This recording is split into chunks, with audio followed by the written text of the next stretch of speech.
Bonjour, nous allons aborder aujourd'hui une notion en physique, chimie, en réalité c'est de la chimie, c'est les solutions. Alors, qu'est-ce que c'est qu'une solution? Tout simplement, si je prends un produit,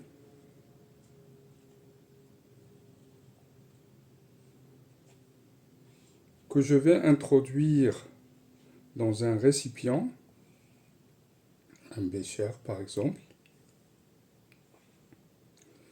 ce produit-là va être appelé soluté. Si je rajoute un liquide pour le dissoudre, le liquide va être appelé le solvant.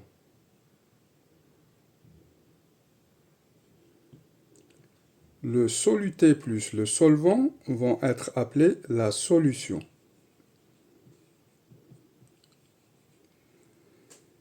Maintenant, quand je vais introduire ce produit, je vais introduire une certaine quantité. Donc on parle de concentration.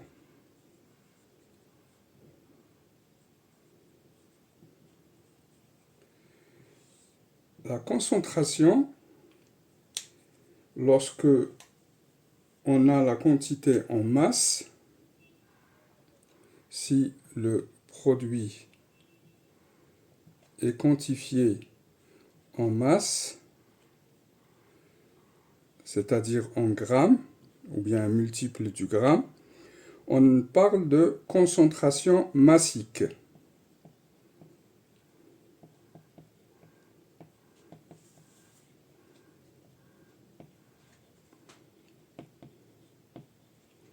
Donc ça sera des grammes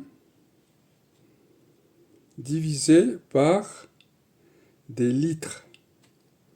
C'est des grammes dans un volume V. Ce volume est généralement exprimé en litres.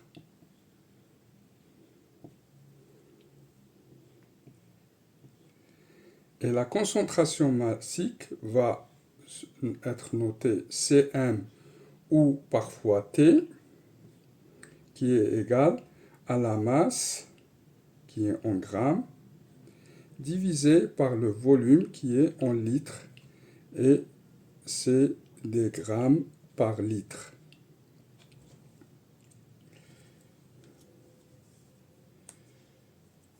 Notre solvant, si le solvant égale de l'eau, si le solvant égale de l'eau, on parle alors d'une solution aqueuse. Et ça vient du mot aqua.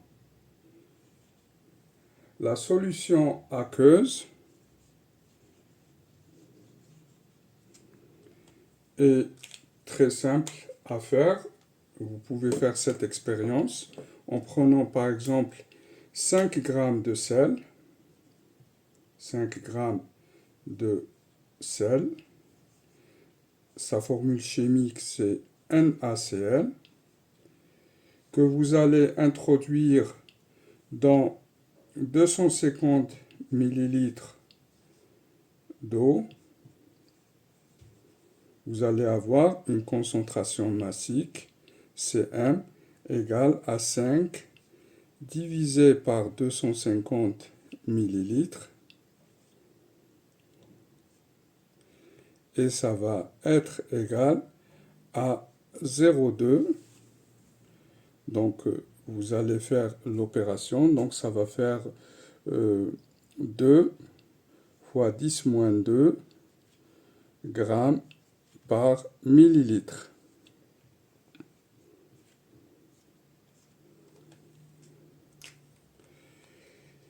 Cette concentration massique peut être transformée en concentration molaire.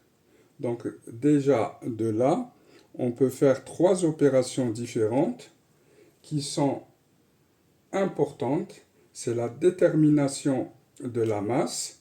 Donc M ici, M va être égal à la concentration C, M, la concentration massique, multipliée par le volume. Ça, c'est une déduction de cette relation. Vous pouvez aussi déterminer le volume si vous avez la masse et la concentration. Donc V sera égal à M sur la concentration massique. Voilà ces trois formules. Je vais m'arrêter ici pour cette fois et pour terminer la prochaine fois sur d'autres notions, notamment la solubilité et comment augmenter ou diminuer la concentration d'un produit dans une solution. À bientôt. Merci.